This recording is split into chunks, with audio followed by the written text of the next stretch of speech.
Le grand format de l'actualité sur la télévision africaine. Mesdames, bonsoir, monsieur, bonsoir. Bienvenue au journal. À la une de cette édition, le carnage Boko Haram se poursuit au Nigeria. Plus de 25 morts à l'issue d'une attaque d'une mission pétrolière. Les autorités nigérianes sont sérieusement embarrassées face à ces nouveaux morts. Au Cameroun également, une attaque kamikaze a été enregistrée aujourd'hui. 5 morts, dont 4 kamikazes et un habitant d'un village proche du chef de l'arrondissement de Mora. Les réactions continuent d'être enregistrées et les pays touchés par Boko Haram tendent toujours la main vers la communauté internationale. Peut-être une réponse de la communauté internationale au Tchad. L'Union européenne s'engage à accompagner un véritable plan Marshall. Le Tchad qui est frappé par une crise économique due à la chute du prix du baril du pétrole sur le marché international, mais également les questions de sécurité. Idriss Déby Itno avait menacé de se retirer de toutes les organisations si son pays n'était pas soutenu. L'Union européenne s'engage donc à soutenir le Tchad. Dans cette édition également, des réponses aux questions soulevées autour du procès des leaders anglophones entre guillemets. L'audience d'hier au tribunal militaire de Yaoundé a été reportée pour une nouvelle phase le 31 août prochain. Mais il restera encore des questions sur la compétence du tribunal militaire de Yaoundé, sur la nature de cette procédure, sur le code qui est finalement utilisé. Des réponses à ces questions dans cette édition par Maître Martin Luther Hatchett, avocat au barreau du Cameroun. Mesdames, Messieurs, voilà pour la vitrine du 20h. Une fois de plus, bonsoir et bienvenue à ce journal. Ce vendredi est premier jour de deuil national relativement au décret signé hier par le président de la République du Cameroun. Deuil national ce vendredi et demain samedi avec drapeau en berne à l'intérieur du territoire national, mais également dans les représentations diplomatiques. Mais ce jour, l'attention était tournée vers Douala, la capitale économique du Cameroun, où se déroulait la cérémonie en hommage aux victimes de ce naufrage du bateau Moudemba, du bataillon d'intervention rapide. C'est Joseph Béti Assomo, le ministre délégué à la présidence en charge de la défense, qui représentait le chef de l'État à cette cérémonie qui a vu la décoration des 3 rescapés, mais également les décorations à titre posthume des victimes de cette catastrophe. Il faut dire que 11 corps ont été repêchés jusque-là, dont 9 appartenant au groupe militaire, et également 34 morts sur les 37 personnes qui étaient embarquées dans ce navire. Moment de vive émotion à Douala. Edmond Fouché. C'était une journée triste et douloureuse ce 28 juillet 2017 sur l'esplanade de la base aérienne 201 de Douala. Des hommages de la nation sont rendus au personnel de l'armée camerounaise qui ont tragiquement perdu leur vie dans le naufrage du navire dénommé Moudemba, survenu le 16 juillet 2017 dernier au large de la presqu'île de Bakassi. Une cérémonie d'hommage national présidée par le ministre délégué à la présidence chargé de la défense, Joseph Béti Assomo, qui représentait personnellement le chef de l'État camerounais. Il y avait aussi la présence des hauts gradés des forces de défense nationale et surtout le tout Douala administratif, politique, traditionnel et religieux réunis sur cette esplanade pour rendre hommage à ces soldats. Lors de la présentation des victimes par le colonel Badjek, une ambiance lourde va immédiatement se répandre sur les présents, surtout les membres des familles des différents disparus. Moi, j'ai accouché mon enfant pour que l'enfant m'enterre. Je ne veux pas enterrer l'enfant. Tristesse, émoi, pleurs, consternation. Une cérémonie ouverte par la décoration de 2 des 3 rescapés du naufrage. Les soldats de 2e classe Bisoué Jean et Guina Jonas ont reçu la médaille de la Croix de la valeur militaire à l'ordre de l'armée. Sur les 34 personnels militaires et civils péris dans cette catastrophe, 11 corps ont été retrouvés et identifiés. Les 11 corps sont bel et bien présents ici dans leur cercueil. Après l'oraison funèbre, la lettre des condoléances du chef de l'État a été lue par le préfet du Vouri. Ces soldats, couchés dans le silence de la mort, seront inhumés ce samedi 29 juillet 2017 dans leurs villages respectifs, laissant ces nombreuses familles, veuves et orphelins, dans la douleur. La douleur qui se répand donc à travers le territoire national et le respect strict de ces 2 jours de deuil national. Les événements qui étaient par exemple programmés à EDEA dans le cadre du Vivre Ensemble qui est soutenu par le ministre des Enseignements secondaires. Le grand concert géant initialement prévu demain samedi à partir de 18 h au stade municipal d'EDEA a été annulé. Les autres festivités programmées pour dimanche prochain sont maintenues au chef-lieu du département de la Sanaga-Maritime. Nous y reviendrons. Entre-temps, c'est un coup de filet qui est signalé des éléments de la police judiciaire ici à Yaoundé. Ils ont mis la main sur 3 présumés malfrats, lesquels ont été présentés au public ce jour ici à Yaoundé. C'est au mois de juin dernier qu'une plainte contre inconnu avait été déposée par quelques victimes qui avaient été agressées, dit-on, par ces 3 présumés malfrats au lieu dit Nkwabang Opep à bord de leur véhicule. Ils sont soupçonnés d'être les auteurs de nombreux cas d'agression à main armée. Karino Komo.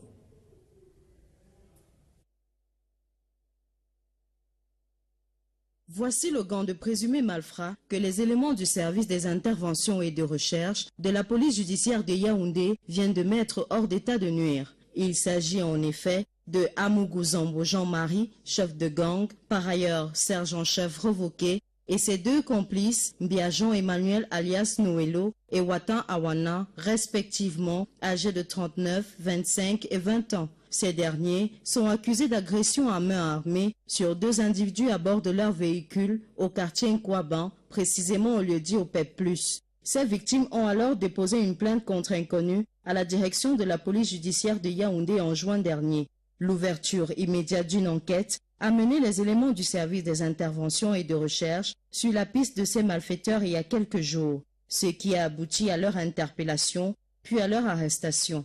Cette arrestation a également permis la saisie d'un arsenal d'armement, notamment 3 pistolets automatiques, 2 machettes et un couteau. Ces présumés malfrats utilisent un mode opératoire bien précis. Les suspects sur certaines rues de la ville à bord de leur moto. Lorsqu'ils traversent un véhicule en détresse, une panne sèche par exemple, ou n'importe quelle panne, une voiture garée avec des usagers à l'intérieur ou un couple en train de poser dans leur véhicule, ils le neutralisent avec leur arme et leur demandent de leur remettre tout ce qu'ils ont de valeur, bijoux, téléphone, argent, etc. Voilà donc comment ils opèrent. Au cours de leur exploitation, les malfaiteurs ont avoué leurs actes et ont par ailleurs reconnu avoir perpétré plusieurs braquages dans la ville de Yaoundé. À travers cet acte, la police judiciaire de Yaoundé espère que d'autres victimes se présenteront pour déposer leur plainte afin que la sanction de ces malfrats soit à la hauteur de leur forfait. Et le tribunal est toujours ouvert, le tribunal militaire, dans le cadre du procès contre les leaders anglophones. L'audience d'hier a été reportée. Une nouvelle phase est ouverte pour le 31 août prochain. Mais il reste encore, depuis l'ouverture de cette audience et de ces audiences, plusieurs questions sans réponse pour plusieurs Camerounais. La première relative à la compétence du tribunal militaire de Yaoundé pour les faits qui ont été prétendument commis du côté du nord-ouest ou du sud-ouest. Des questions également autour du code qui est finalement utilisé par le tribunal militaire de Yaoundé. Les questions et les réponses finalement trouvées par la voix de maître Martin Luther Achet, qui est avocat au barreau du Cameroun, qui insiste sur la compétence du tribunal militaire. Il est au micro d'Inès Bellinga. La procédure a effectivement été appelée hier. A été renvoyé au 31 août pour la suite des débats. Mais pour bien comprendre le motif de renvoi, il faut peut-être rappeler ce qui s'est passé hier. À l'audience d'hier, il était question d'entendre les témoins de l'accusation. Pourquoi parvenir à ce point? Parce que durant les premières audiences, il y a des questions préalables qui ont été traitées, notamment des exceptions de procédure élevées par les avocats de la défense. Et une décision a été rendue sur ce point. les questions de forme ayant été traitées, il était donc question de rentrer au fond de l'affaire. C'est dans ces conditions qu'à l'audience d'hier, il a été question de passer à l'audition des témoins de l'accusation. Les accusés sont nombreux. Il y avait une procédure dans laquelle n'étaient poursuivis que 3 personnes, notamment un journaliste, M. Manchou, qu'on appelle BBC, un enseignant qui était syndicaliste, M. Fontaine, et un avocat, M. Congo. En marge de cette procédure, il en existait une autre où on a retrouvé plus d'une vingtaine de personnes. On leur reproche globalement d'avoir posé des actes susceptibles d'être qualifiés comme des actes de terrorisme, d'hostilité contre la patrie, de pillage en bande, d'outrage à corps constitué, de violence et de destruction. Ces points de droit ont fait l'objet de débat devant le tribunal militaire de Yaoundé qui s'est déclaré compétent. Pourquoi s'est-il déclaré compétent? Il s'est déclaré compétent parce que lorsqu'on regarde les dispositions de la loi sur le terrorisme au Cameroun, c'est vrai que c'est une loi nouvelle, on se rend bien compte que les dispositions de l'article 12 sur la saisine du tribunal indiquent que le tribunal militaire est saisi sur autorisation du commissaire du gouvernement.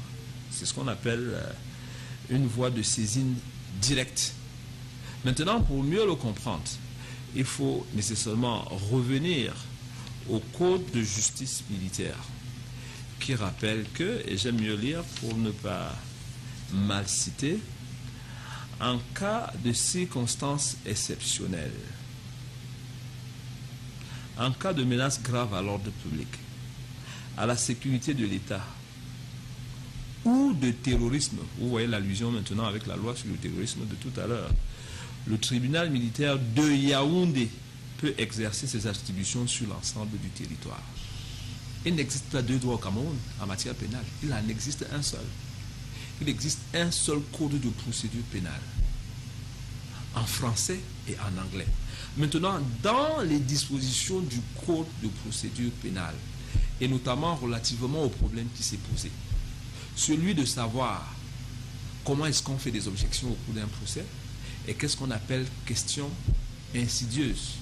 Notre code de procédure pénale, dans ses dispositions 335, 379, 380, a clairement défini ce qu'on appelle les questions insidieuses. Voilà donc qui est clair autour de cette procédure qui est ouverte au tribunal militaire.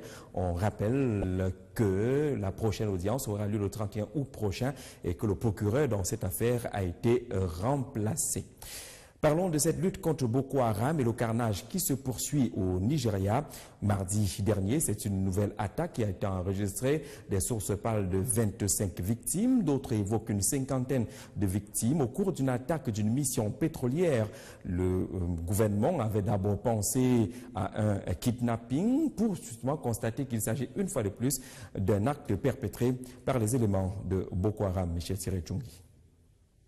Selon des équipes de secours, personne ou presque n'a pu se sauver de cette attaque. L'on parle de plus de 50 corps déjà retrouvés. D'autres auraient été enterrés sur place parce que brûlés vifs dans leur voiture.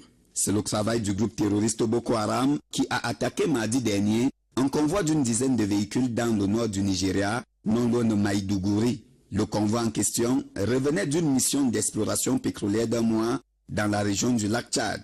À bord des véhicules, des chercheurs de l'université de Maïdougouri mandatés par la compagnie Nigerian National Petroleum Company, des militaires et d'autres civils. Le voyage se déroulait sans heurts jusqu'au moment où le convoi tombe dans l'embuscade des terroristes de Boko Haram. Une embuscade que l'armée a qualifiée de simple kidnapping. En effet, les autorités militaires ont affirmé mercredi dernier avoir sauvé une équipe de géologues kidnappés par les hommes d'Aboubacar Shekau à la faveur d'une opération de sauvetage qui a coûté la vie à une dizaine de personnes. Chose qui se trouve être une farce au regard des morts déjà enregistrés. Il faut dire que les circonstances de cette attaque ne sont pas encore éclaircies, mais L'on se souvient que la zone de production de pétrole concentrée dans le delta du Niger a toujours été la cible d'attaques et sabotages répétés des rebelles locaux revendiquant un meilleur partage des ressources, ce qui a poussé le gouvernement à prospecter ailleurs, notamment vers le nord-est où sévit Boko Haram. Cette attaque s'apparente donc à un signal de Boko Haram qui s'opposerait à l'exploitation pétrolière dans cette zone du nord-est. Et au Cameroun, on signalait une autre attaque de Boko Haram, une attaque kamikaze ce matin autour de la localité de Mora, au canton Mémé. Cette attaque aurait fait 5 morts, dont 4 kamikazes, un habitant du village, mais également 5 blessés. Nous y reviendrons. Le temps d'accompagner cette fin de mission des policiers camerounais engagés dans la mission de paix des Nations Unies en République centrafricaine. 19 au total qui viennent de passer environ 12 mois en territoire centrafricain sous la bannière des Nations Unies, les casques bleus. Ils ont reçu une reconnaissance des Nations Unies à travers ces décorations pour la bravoure et l'engagement de ces policiers camerounais dans cette mission onusienne. L'occasion était également trouvée pour revenir à travers la voix des spécialistes, les chefs des missions des Nations Unies, sur les missions des casques bleus engagés dans une opération comme celle en République centrafricaine, opération stabilisation et de paix, les missions qui sont bien connues, qui sont également bien encadrées. Les 19 policiers camerounais vont donc retrouver leur terre natale après 12 mois de succès dans cette opération. Dans l'actualité, l'Union européenne a peut-être maintenant à écouter la République tchadienne et les propos d'Idriss Déby Itno qui menaçait de quitter les différentes organisations, notamment le G5 Sahel, si son pays n'était pas soutenu dans le cadre de la lutte contre Boko Haram, mais également face à la crise économique causée essentiellement par la chute du prix du baril du pétrole sur le marché international. L'Union européenne s'est engagée à soutenir le Tchad dans ce combat. Reportage. Les ultimatums du président tchadien Idriss Déby Itno se révèlent être de véritables menaces et l'Union européenne le réalise enfin. En effet, le chef d'État tchadien a annoncé le 25 juin que son pays devra se retirer de la lutte contre le terrorisme dans le Sahel s'il ne recevait pas un soutien financier de la communauté internationale. À ce qu'il paraît, le président Déby n'a pas prêché seul dans le désert du Sahara. Il a d'ailleurs été invité au bureau de l'Union européenne à Rome pour rencontrer le président du Parlement européen, même si les enjeux se concentrent plus sur la situation en Libye. J'ai rencontré le président de la République. L'Europe va soutenir, soit à niveau économique, soit à niveau politique, ce pays qui est crucial pour la lutte contre le terrorisme, la lutte contre l'immigration et la lutte contre le changement climatique. Cependant, le discours de Antonio Tajani ne convainc apparemment pas Idriss Déby. Certes, la crise libyenne, le financement de la lutte contre le terrorisme, la fragilité sécuritaire dans la zone du Sahel, la gestion des flux migratoires sont des problèmes aussi importants, mais reste que la situation du Tchad n'est guère reluisante. Face à une crise économique sévère, le président tchadien demande désormais un plan Marshall pour son pays et aussi pour le continent, financé par l'Union européenne, et appelle à une participation sincère de l'Occident. À ce jour, les contributions des États membres de l'Union européenne au Fonds fiduciaire pour l'Afrique se situent seulement à 1,8 milliard d'euros. Pour le président tchadien, son pays s'est assez coûteusement engagé dans les opérations de la MINUSMA et du G5 Sahel, l'un des facteurs qui entraîne aujourd'hui la vaste politique de rationalisation des effectifs de l'administration publique. Le déficit budgétaire du Tchad est passé de 9% à 12% entre 2015 et 2016. Et le plan de reconstruction, par exemple, la République centrafricaine qui bénéficie de l'appui de la Banque africaine de développement, le directeur général de cette institution financière est en RCA depuis quelques heures maintenant avec le gouvernement. Ils ont évoqué les projets en cours et les projets d'avenir avec un accent sur l'agriculture et les mines. Nous y reviendrons. Le temps d'aller écouter Veuve Tshisekedi du côté de la République démocratique du Congo depuis que son époux est décédé au mois de février dernier. Toujours pas d'obsèques organisées en RDC. Plusieurs dates ont été avancées, finalement repoussées au point où la veuve qui a décidé de prendre la parole sur la place publique parle désormais de politisation du décès de son époux, le leader de l'UDPS, leader de l'opposition en République démocratique du Congo, Congo. Politisation de ces obsèques au détriment des réalités et la tradition bantoue. Elle appelle d'ailleurs les premières dames africaines à faire pression sur Joseph Kabila pour le retour de la dépouille de son époux en RDC. Mathieu Wamba.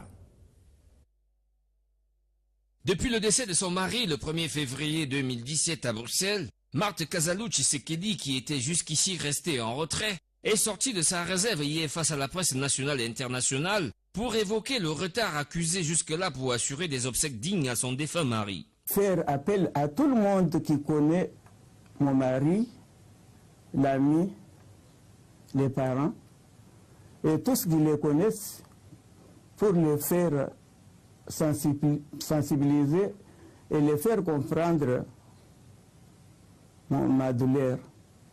Pour évoquer le retard accusé jusque-là pour assurer des obsèques dignes à son défunt mari. Dans son adresse, celle qui est appelée Maman Marc par ses intimes, a vertement accusé les autorités de Kinshasa et à leur tête, Joseph Kabila Kabange, de retarder l'inhumation du corps dans le but de gagner du temps, pour ne pas appliquer les différentes résolutions politiques qui aboutiraient au respect de la constitution du pays qui les met hors jeu pour les élections à venir. La dépouille d'Etienne Tshisekedi serait donc un fonds de commerce, un prétexte pour Kabila et compagnie. Mais tout cela n'est pas fait pour créer la cohésion nationale. Et ce refus d'organisation des obsèques sonne comme une insulte à la mémoire de ce grand homme politique qui a longtemps combattu pour la démocratie dans son pays et dont l'Afrique tout entière en est fière. La Belgique, qui a organisé des obsèques partielles à la basilique Notre-Dame de Kolberg, est allée jusqu'à offrir 4500 mètres carrés pour un caveau à Bruxelles et un avion pour le rapatriement du corps. Mais toutes ces propositions ont toujours buté sur les multiples polémiques orchestrées par le pouvoir. Le choix du lieu, de l'inhumation d'une part, l'organisation des obsèques d'autre part. Maman Marthe Kazalou Tshisekedi en appelle aux premières dames d'Afrique et du monde afin que le corps de son mari enterré au cimetière d'Ixelles en Belgique puisse retrouver la terre natale. Et l'autre rive du Congo est préoccupée par le second tour des élections législatives. La campagne électorale en vue de ce second tour s'achève tout à l'heure à minuit. Le scrutin, quant à lui, est programmé pour dimanche prochain. Les enjeux sont clairs pour l'opposition qui voudrait prendre un nombre de places au Parlement congolais. Le PCT, le Parti congolais du travail, et la majorité présidentielle ont déjà un chiffre assez réconfortant et attendent justement maximiser leurs chances pour avoir une majorité tranquille à l'Assemblée nationale. Mais les résultats sont attendus, les résultats des élections de dimanche prochain. On dit que les jeux sont ouverts du côté de Brazzaville. Le point avec Pascal Ngangadiaï. Ce sont au total 49 sièges qui restaient à pourvoir après le premier tour des élections législatives qui se sont déroulées le 16 juillet dernier au Congo-Brazzaville pour une assemblée nationale qui en comptera au final 151.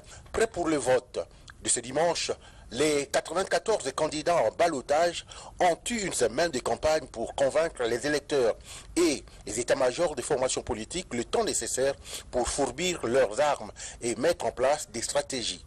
Des grands duels qualifiés par certains comme des chaudes empoignades sont annoncés surtout entre les députés sortants et des tout nouveaux déterminés à faire leur entrée à l'hémicycle. Quant au Parti congolais du travail PCT, le parti du président Denis Sassou Nguesso, avec ses 70 députés élus dès les premiers tours, il reste serein, conscient des enjeux et du défi à relever, c'est-à-dire donner une confortable et large majorité au chef de l'État. La première phase de ces élections nous donne entièrement satisfaction, mais je pense qu'il faut consolider cette victoire au deuxième tour. Il n'y a pas de doute que la majorité absolue en ce qui concerne notre parti sera atteinte.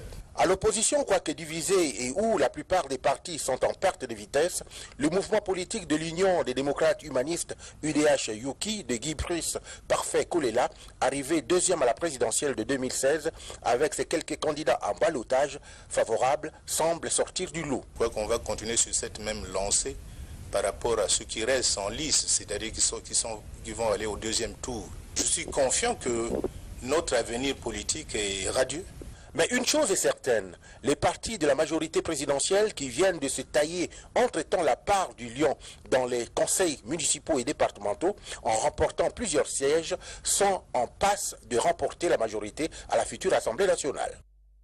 Parlons coopération entre le Cameroun et la Chine. Les bons points d'une coopération, notamment avec Exim Bank China.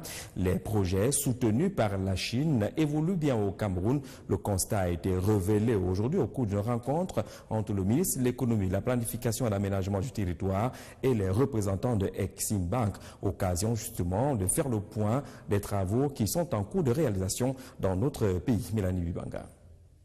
Pourquoi l'énergie? C'est parce que nous voulons en même temps que nous... Pendant près de 2 heures, le ministre Louis-Paul Motazé et la présidente de la China Exim Bank ont passé au scanner les grands projets qui portent l'émergence du Cameroun. La dotation en énergie, la construction des infrastructures routières et la modernisation de l'agriculture. Voilà les 3 projets sur lesquels l'État du Cameroun va désormais se concentrer afin d'avoir une économie plus forte. Un modèle type de la Chine, ce qui a d'ailleurs valu les félicitations au pays de Paul Biya pour avoir su s'inspirer de ce modèle chinois. Louis-Paul Motazé, au cours de son déroulé des projets à venir, s'est apaisanti sur la maturation de ces derniers, dont la reconnaissance des indemnisations occupe une place de choix. Il faut avoir identifié toutes ces personnes et il faut leur avoir payé les compensations, les indemnisations, parce qu'on va détruire soit leur champ, soit leur maison. Donc ça, c'est une première condition maintenant pour qu'un projet soit inclus dans le budget. L'état de santé de la coopération sino-camerounaise étant meilleur, la présidente de la China Exim Bank, qu'accompagnait l'ambassadeur de la République populaire de Chine au Cameroun, n'a pas manqué de rappeler au gouvernement camerounais que la peur de l'endettement ne doit constituer en aucun cas un frein au développement du pays. C'était également l'occasion pour cette délégation chinoise de rappeler aux pays africains en général et au Cameroun en particulier que 60 milliards de dollars sont disponibles en Chine en termes de prêts pour l'Afrique. Rappelons que la construction du port en eau profonde de Kribi a été financée par la China Exim Bank ainsi que l'autoroute qui va relier Boro à la ville de Kribi. C'est l'une des grandes attractions du salon L'Action gouvernementale, la vitrine du Cameroun, le SAGO, qui se tient en ce moment ici à Yaoundé. Le stand de la Société nationale de raffinage, la Sonara. De nombreux visiteurs qui se comptent par centaines, curieux de voir comment est traité le pétrole et comment sont traités les hydrocarbures dans notre pays. Un secteur qui jusque-là a été considéré comme se gérant dans le noir, mais qui est évoqué de plus en plus avec la nouvelle vision managériale en public et pour tous les publics. Florent Zanga. Depuis la toute première édition du Salon de l'Action gouvernementale, la Société nationale de raffinage a toujours été présente. Pour cette édition 2017, la Sonara veut mieux se faire connaître auprès du grand public. Beaucoup de personnes pensent que la Sonara s'occupe de l'exploration, de l'exploitation et de la production du brut. Tel n'est pas le cas. Ça, c'est la mission d'une autre société camerounaise, à savoir la SNH. Et la Sonara, elle, se positionne comme une entreprise, une société de raffinage. Ça veut dire quoi? Ça veut dire que Sonara achète le pétrole brut auprès de la SNH en partie, une partie auprès de la Guinée équatoriale et une partie auprès du Nigeria. Ça veut dire que nous achetons ces produits et nous le raffinons en produits pétroliers. Sous l'impulsion de son directeur général Ibrahim Talbamala, la Sonara a entrepris un certain nombre d'engagements dans une forte communication, son projet d'extension et de modernisation de ces structures et le traitement des eaux usuelles. Alors, c'est ce projet d'extension qui permet à la Sonara d'augmenter sa capacité de production qui passe de 2 100 000 tonnes à 3 500 000 tonnes et un peu plus. L'avantage dans ce projet, c'est qu'il nous permettra désormais, n'est-ce pas, de ne pas acheter toute notre matière première qui est le pétrole brut auprès du Nigeria, la Guinée équatoriale, mais de consommer entre 70 et 100% du brut produit au Cameroun et dans la zone CEMAC. Son stand, depuis le début de la vitrine du Cameroun, a reçu plus de 600 visiteurs, curieux de connaître les produits de la Sonara. Au terme du salon, la Sonara espère avoir rempli sa mission qui est celle d'éclairer les visiteurs sur ses missions. La Sonara aura gagné, n'est-ce pas, à éviter la désinformation. Parce que quand vous n'avez pas donné la bonne information aux Camerounais, la tendance serait de donner, pas parce qu'ils ont la mauvaise volonté, mais de donner la mauvaise information aux autres. Il est à noter que la Sonara, c'est 24 heures sur 24 de service pour satisfaire le public. Le SAGO 2017 met un accent particulier sur la gestion des collectivités territoriales décentralisées. Plusieurs exposés sont tenus par les municipalités de ce côté-là. Et parlons justement de l'action des municipalités. La commune d'Obala, dans le département de la Léquié, vient de tenir une session de son compte administratif. Les chiffres sont plutôt flatteurs en termes de recettes, mais également d'exécution des projets de ce côté. Les conseillers municipaux ont apprécié le travail qui a été élaboré en présence naturellement des autorités du département de la Léquié. Silouane Monkam.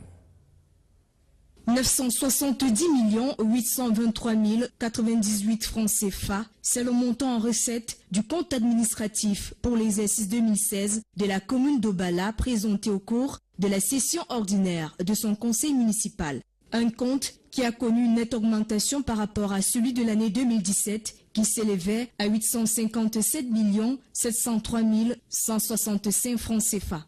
Des chiffres associés à un taux de réalisation de projet de 72,23%. Bilan assez satisfaisant pour le chef de l'exécutif municipal de la localité, même si de nombreux travaux restent encore en cours d'exécution. Vous avez suivi les conseillers qui étaient satisfaits du taux de réalisation. Il y a des projets qui sont en cours de réalisation parce que avec le système de commande publique, parfois nous perdons un peu de temps dans les procédures. Donc il y a des projets qui sont en train d'être finalisés. Je crois qu'au total, on atteindra un taux de 115 à 80% de réalisation des projets 2016. Beaucoup d'optimisme par rapport à la suite des réalisations, mais déjà les recettes de ce compte 2016 ont permis à l'exécutif communal de mettre sur pied une bonne partie de projets inscrits sur le plan d'investissement annuel de la commune. Les populations d'Obala qui sont dans un bassin de production ont besoin de routes pour écouler leurs produits. Et nous avons des villages densément peuplés qui ont besoin, où les gens ont besoin de se déplacer d'une localité à une autre pour mener leurs activités et aux enfants, à nos enfants d'aller à l'école et au transport d'exercer leurs activités. Nous avons réalisé des dizaines de forages et nous avons continué à soutenir la communauté éducative, les agriculteurs. Un travail qui se poursuit afin de favoriser le plein épanouissement des populations. Il faut noter que sur 82 projets, 47 ont été réalisés, dont 17 issus des fonds propres de la commune, 7 sont en cours de réalisation et 28 autres projets sont encore en attente de financement. L'exercice écoulé, presque 30% des ressources de la commune venaient de l'État, dont des transferts, des compétences transférées. Et vous savez que les compétences transférées doivent s'accompagner des moyens d'action. Donc l'État s'emploie à mettre à la disposition des communes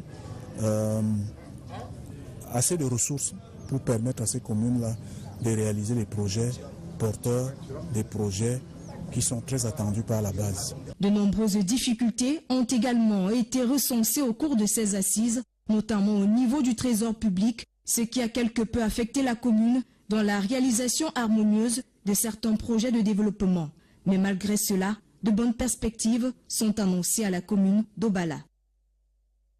Vous retrouverez pour la présentation du journal Parfait Haïti et toi. Mesdames, Messieurs, tout à l'heure à 21h, je vous donne rendez-vous avec Décryptage qui vous propose à nouveau cet entretien entre Ernest Ouama et Jean-Pierre Amourou Belinga, le président directeur général du groupe L'Anecdote. Réponse à toutes vos questions. Mesdames, Messieurs, passez une magnifique soirée et un bon week-end sur Vision 4.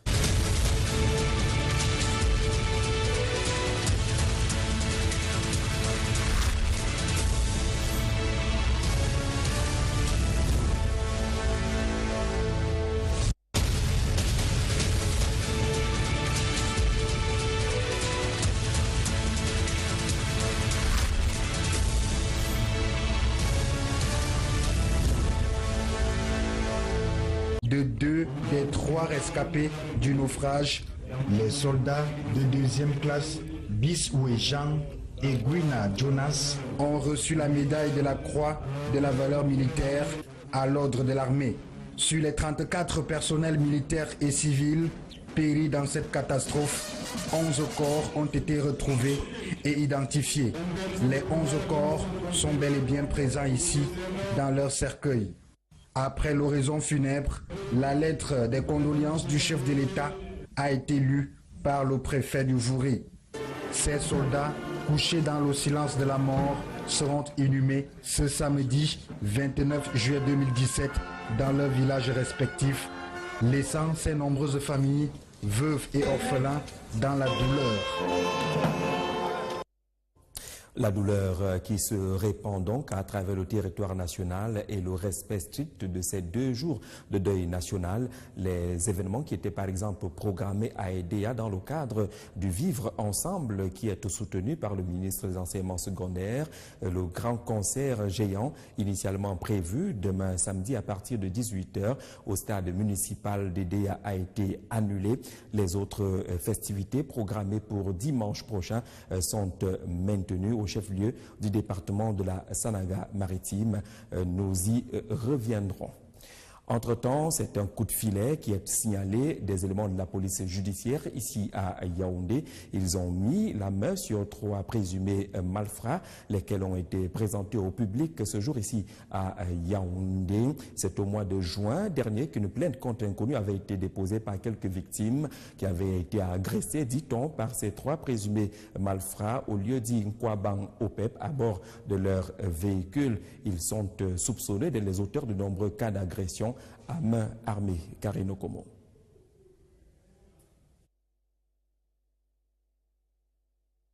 Voici le gant de présumés malfrats que les éléments du service des interventions et de recherche de la police judiciaire de Yaoundé viennent de mettre hors d'état de nuire. Il s'agit en effet de Amougou Zambo Jean-Marie, chef de gang, par ailleurs sergent-chef revoqué, et ses 2 complices, Biajon Emmanuel alias Noëlo et Watan Awana, respectivement âgés de 39, 25 et 20 ans. Ces derniers sont accusés d'agression à main armée sur 2 individus à bord de leur véhicule au quartier Nkwaban, précisément au lieu-dit OPEP+. Ces victimes ont alors déposé une plainte contre inconnu à la direction de la police judiciaire de Yaoundé en juin dernier.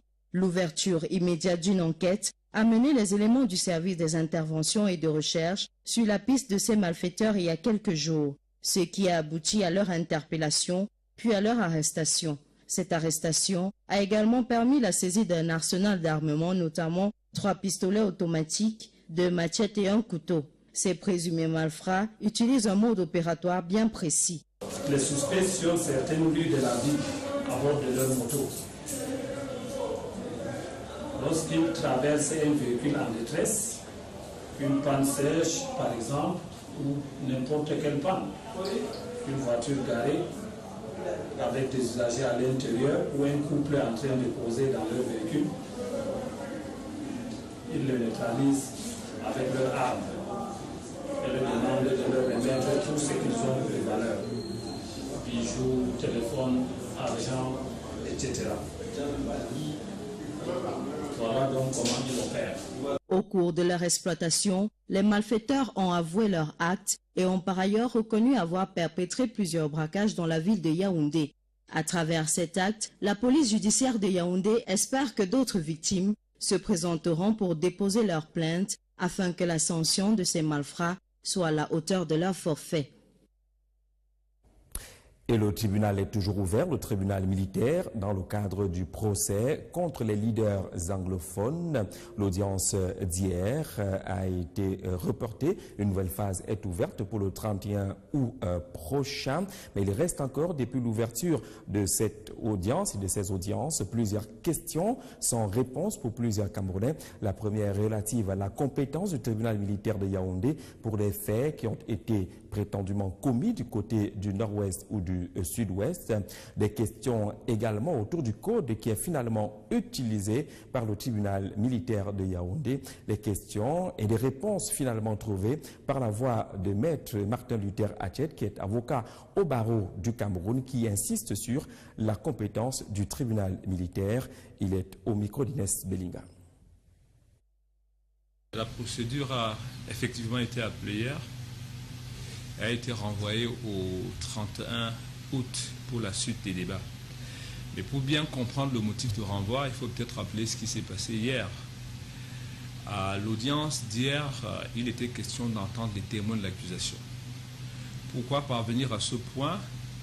Parce que durant les premières audiences, il y a des questions préalables qui ont été traitées, notamment des exceptions de procédure élevées par les avocats de la défense, et une décision a été rendue sur ce point. Les questions de forme ayant été traitées, il était donc question de rentrer au fond de l'affaire. C'est dans ces conditions qu'à l'audience d'hier, il a été question de passer à l'audition des témoins de l'accusation. Les accusés sont nombreux. Il y avait une procédure dans laquelle n'étaient poursuivis que 3 personnes, notamment un journaliste, M. Manchou, qu'on appelle BBC, un enseignant qui était syndicaliste, M. Fontaine, et un avocat, M. Congo. En marge de cette procédure, il en existait une autre. De ce naufrage du bateau Moudemba, du bataillon d'intervention rapide, c'est Joseph Bétia Assommo, le ministre délégué à la présidence en charge de la défense, qui représentait le chef de l'État à cette cérémonie qui a vu la décoration des 3 rescapés, mais également les décorations à titre posthume des victimes de cette catastrophe. Il faut dire que 11 corps ont été repêchés jusque-là, dont 9 appartenant au groupe militaire, et également 34 morts sur les 37 personnes qui étaient embarquées dans ce navire. Moment de vive émotion à Douala. Edmond Fouché. C'était une journée triste et douloureuse ce 28 juillet 2017 sur l'esplanade de la base aérienne 201 de Douala. Des hommages de la nation sont rendus au personnel de l'armée camerounaise qui ont tragiquement perdu leur vie dans le naufrage du navire dénommé Moudemba, survenu le 16 juillet 2017 dernier au large de la presqu'île de Bakassi. Une cérémonie d'hommage national présidée par le ministre délégué à la présidence chargé de la défense, Joseph Bétia Assommo, qui représentait personnellement le chef de l'État camerounais. Il y avait aussi la présence des hauts gradés des forces de défense nationale et surtout le tout Douala administratif, politique, traditionnel et religieux réunis sur cette esplanade pour rendre hommage à ces soldats. Lors de la présentation des victimes par le colonel Badjek, une ambiance lourde va immédiatement se répandre sur les présents, surtout les membres des familles des différents disparus. Moi, j'ai accouché mon enfant pour que la femme enterre. Je ne veux pas enterrer les enfants. Tristesse, émoi, pleurs, consternation. Une cérémonie ouverte par la décoration. Le grand format de l'actualité sur la télévision africaine. Mesdames, bonsoir. Monsieur, bonsoir. Bienvenue au journal. À la une de cette édition, le carnage Boko Haram se poursuit au Nigeria. Plus de 25 morts à l'issue d'une attaque d'une mission pétrolière. Les autorités nigérianes sont sérieusement embarrassées face à ces nouveaux morts. Au Cameroun également, une attaque kamikaze a été enregistrée aujourd'hui. 5 morts, dont 4 kamikazes et un habitant d'un village proche de du chef de l'arrondissement de Mora. Les réactions continuent d'être enregistrées et les pays touchés par Boko Haram tendent toujours la main vers la communauté internationale. Peut-être une réponse de la communauté internationale au Tchad. L'Union européenne s'engage à accompagner un véritable plan Marshall. Le Tchad qui est frappé par une crise économique due à la chute du prix du baril du pétrole sur le marché international, mais également les questions de sécurité. Idriss Déby Itno avait menacé de se retirer de toutes les organisations si son pays n'était pas soutenu. L'Union européenne s'engage donc à soutenir le Tchad. Dans cette édition également, des réponses aux questions soulevées autour du procès des leaders anglophones entre guillemets. L'audience d'hier au tribunal militaire de Yaoundé a été reportée pour une nouvelle phase le 31 août prochain. Il restera encore des questions sur la compétence du tribunal militaire de Yaoundé, sur la nature de cette procédure, sur le code qui est finalement utilisé. Des réponses à ces questions dans cette édition par Maître Martin Luther Hatchett, avocat au barreau du Cameroun. Mesdames, Messieurs, voilà pour la vitrine du 20h. Une fois de plus, bonsoir et bienvenue à ce journal. Ce vendredi est premier jour de deuil national relativement au décret signé hier par le président de la République du Cameroun. Deuil national ce vendredi et demain samedi avec drapeau en berne à l'intérieur du territoire national, mais également dans les représentations diplomatiques. Mais ce jour, l'attention était tournée vers Douala, la capitale économique du Cameroun, où se déroulait la cérémonie en hommage aux victimes